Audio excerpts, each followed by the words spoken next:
Have you ever had a moment when you felt, yeah, that really was a pretty good sermon I just did? Or the compliments you get from people make you feel like, yeah, they're right. It really was pretty good. But if we're not careful, this can be a dangerous place to be. In fact, it's arguably the greatest single force that holds people back in ministry. Well, in today's episode, we're going to share with what that is and how to ensure it doesn't get the best of you. Here we go.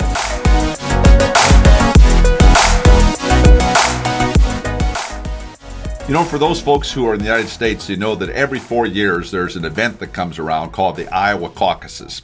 And what the Iowa caucuses are, that's the first in the nation test of political strength for candidates who are running for president, both on the Democratic side and the Republican side. Well, I was involved in the Republican Party over the years when I lived in Iowa up to the age 46. And I remember I went to my first caucus in 1980 knowing nothing about anything. And then it continued every 4 years to go to the caucuses. And I had the privilege of meeting presidential candidates along the way. My most notable one was George W. Bush.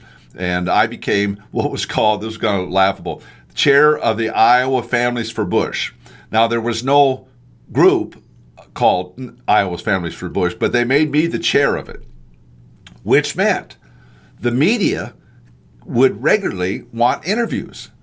Well, if I really look back on that honestly, you know what that was doing to me when they wanted to talk to me? It was feeding what? My ego. And ego gets in the way of all sorts of things. And you get a distorted view of who you are when the press is calling you and they think you're important. Well, the minute I left Iowa, the press stopped calling me. Nobody cared when I lived in Missouri. So the point was, I thought I was important. My ego was being fed, but I really wasn't important. Yep. And Pastor, I want to tell you something. If you allow the enemy to attack you at your base nature, that where pride steps in, ego is going to eat your lunch. And that's what we want to talk to you about today. Yeah. That one single powerful thing that can really hold you back from being all you need to be for the Lord. Yeah, it's the ego. It is the ego. Yeah. And we're all susceptible to it. Everybody, no matter who you are. Yeah, doesn't matter how old you are, doesn't matter the size of your church, doesn't matter where you live in the world. Everyone can be susceptible to that. And even if you think, well, I don't have a problem with ego, my church is small, my this or that, believe me, the enemy knows where to strike at you, and he will use one way or another to make you believe that you're important in and of yourself, and you're not. You are with the Lord, but that's where we need to make that distinction. That distinction. So let's talk about. We want to talk about these three. There are three things here, Jonathan, that we want to really drill in on that we think will help you when you go to work on that one single element that's designed to trip you up. Yeah. So the first thing is to invest in yourself, and by pouring into yourself, what you're doing is you're helping yourself realize. Maybe you, what's the word I'm looking for? Unconsciously. Yeah, that's the word. I was just drawing a blank. Okay. Unconsciously, but you're helping yourself realize that you don't all have it all figured out yet. No. And when we realize we haven't arrived, then that's going to help us minimize that ego. It's going to help us not have that, let that ego creep up and really come to get us when we're constantly pouring in ourselves, investing in ourselves, and trying to keep growing. I'm going to tell you something, Pastor. The minute you think, Jonathan used the term that you've arrived, the minute you think you've arrived, you are dead in the water. Yeah. I'm telling you, no one arrives. I don't care how old you are, how young you are, how old you are, how smart you are, how much Bible college or seminary you have. You never arrive. And that's part of the beauty of the journey of faith, specifically the journey of ministry that God has taken you on. Yep. You never arrive. Continue to invest in yourself. That's right. Take advantage of the resources that are out there. There are consultants available. Yeah. There are masterminds available that you can be part of. Jonathan and I periodically have been part of groups where we soak up all that's available from people who have gone the journey before us. When you do that, you will find it's going to benefit you, and it's going to benefit the church. Yeah. The second thing I think that all of us need to do is to really open our mind. Now, if you come from a generally theologically conservative viewpoint, which Jonathan and I do, that can sometimes be a dangerous turn to open your mind in the sense of, you're going to let all sorts of wacko stuff come in. That's not what we're talking about. What we're talking about here is opening your mind to the newness, the goodness, the things the Lord has available for you that you maybe haven't been aware of previously. I mean, in short, you got to let go of your ego. In short, you've got to realize that you don't have it all figured out, as Jonathan just mentioned. Yep. And if you'll set your ego aside and say, you know what, I have a lot to learn, and I can learn from people who've gone before me. I can learn from consultants. I can learn from masterminds. Honestly, I can learn from things like Leaders.Church. You know that today is the very last day that you can jump into the Leaders.Church membership at the old price. Tomorrow, if you go to the website, leaders.church/grandfather, you'll see that you can get all the access to everything that's going to be offered tomorrow to people at varying pricing points and increased value per each one. But you get it all for the old pricing point, which is $37 a month or $370 annually.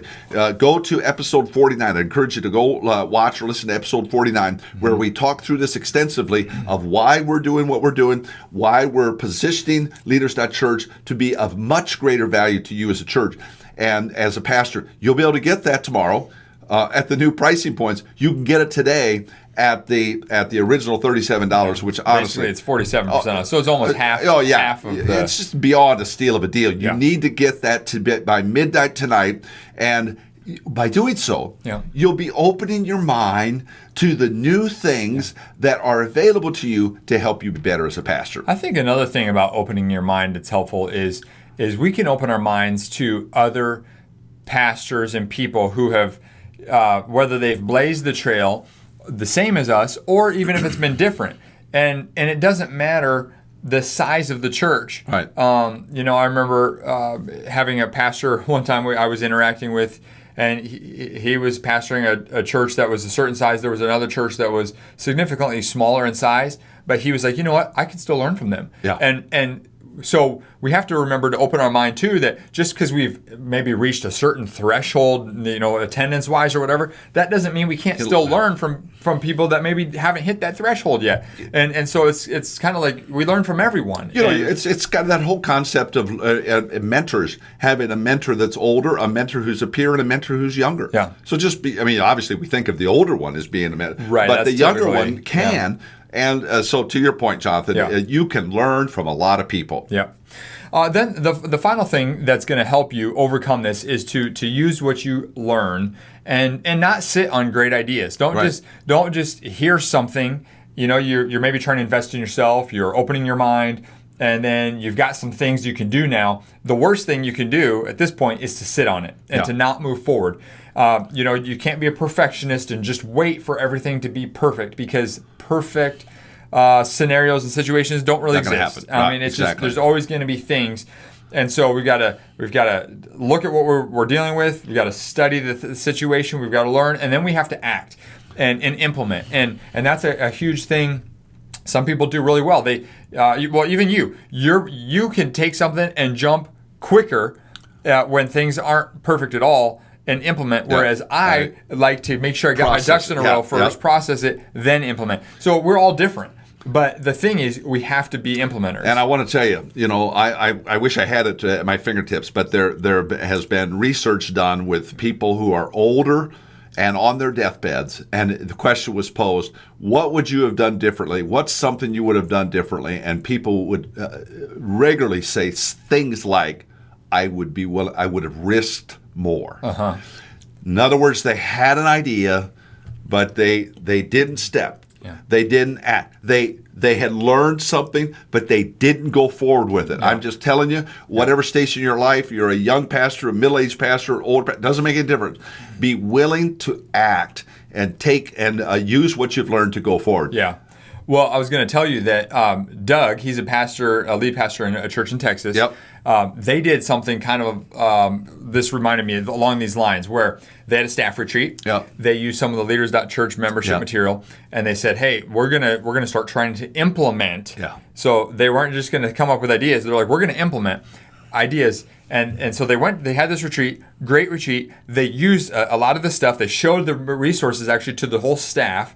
And I don't actually know how many people are part of that team, but it was a staff retreat. Yeah. And then they left, and he basically said, hey, this added a ton to our retreat, and gave them action steps to move forward. So then from that point forward, then they started to implement that's so ideas. Good. That is so good. And so that's just one example of what the power of implementation is. No, exactly. But you can't sit on these ideas. You have to move forward. And so that was one of the things that he did that I thought was just excellent. Yeah, that is so good. And Pastor David down in Florida did a similar kind of thing. We get stories like this all the time that really encourage us as the provider of this content. But I wanted to encourage you because you can act. Mm-hmm. You could take these things and you can move forward with them. So give us a summary here, Jonathan, of these things. That one single thing that has the powerful effect to hold you back. And that's the ego. That can hold us back if we're not careful. And so how do we overcome the ego? Well, we invest in ourselves so that we keep on learning.